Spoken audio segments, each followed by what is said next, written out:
Josue Kapitulo 17.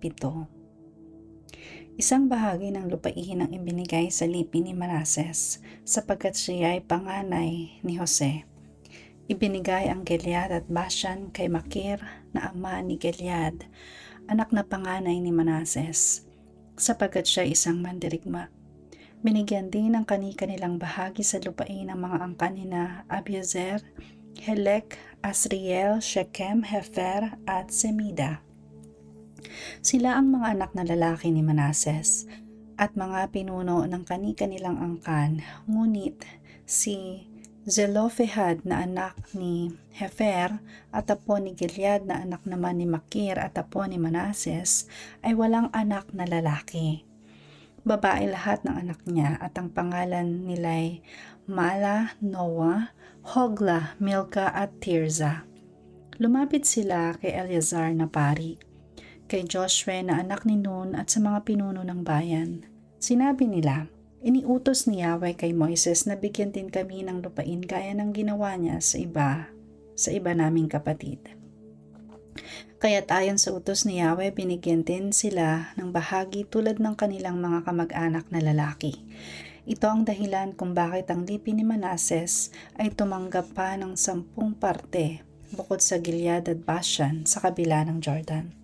Binigyan din ng kanilang kaparte ang mga anak na babae. Ang Gilead ay napunta sa ibang mga anak na lalaki ni Manases.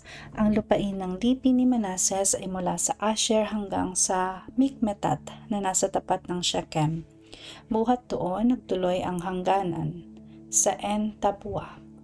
Talagang bahagi ng Manases ang lupain ng Tapua, ngunit ang bayan ng Tapua na nasa gilid ng hangganan ng Manases ay kabilang sa mga bayang napapunta sa lipi ni Ephraim. Ang hangganan ay nagtuloy sa batis ng Keina na may bayrito at nagtapos sa dagat Mediteraneo. Bahagi ng Ephraim ang mga lungsod na nasa timog ng batis, kahit na malapit ang mga ito sa mga lungsod ng Manases. Ang lupain ng Ephraim ay nasa timog ng batis, ang lupain ng Manases ay nasa hilaga. Ang dagat Mediteraneo ang hangganan nila sa kanluran. Katabi ng lipi ni Manases ang Asher sa dulong hilaga at ang Isakar sa dakong silangan. Sa loob ng lupain ng Isakar at Asher ay may mga lungsod pa ring napunta sa lipi ni Manases. Ang mga lungsod ng Betsean at Ibleam, pati ang mga nayon sa paligid, gayon din ang mga naninirahan sa Dor, Endor, Taanak at Megiddo, at sa kanilang mga nayon sa paligid. Ngunit hindi napaalis lahat ng mga taga Manases ang mga naninirahan sa mga nasabing lungsod, kaya't nanatili roon ang mga Kananeo. Subalit nang maging mas makapangyarihan ang mga Israelita, hindi na nila lubusang pinaalis ang mga Kananeo, ngunit sa pilitan nilang pinagtrabaho ang mga ito bilang alipin. Lumapit kay Josue ang mga lipi ni Jose at kanilang sinabi, "Bakit iisang bahagi ang ibinigay mo sa amin, gayong napakarami namin sapagkat pinagpala kami ni Yahweh?"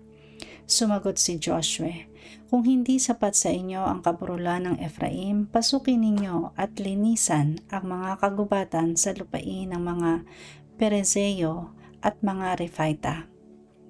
Tumutol pa ang mga lipi ni Jose, "Hindi pa rin sapat sa amin ang kaburulan.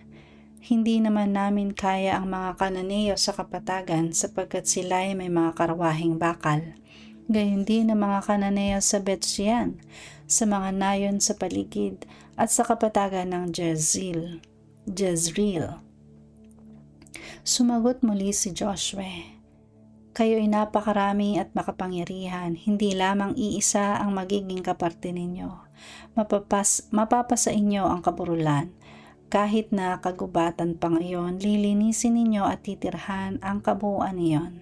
Mapapalayas ninyo ang mga Kananeo kahit na makapangyarihan sila at may mga karawahing bakal."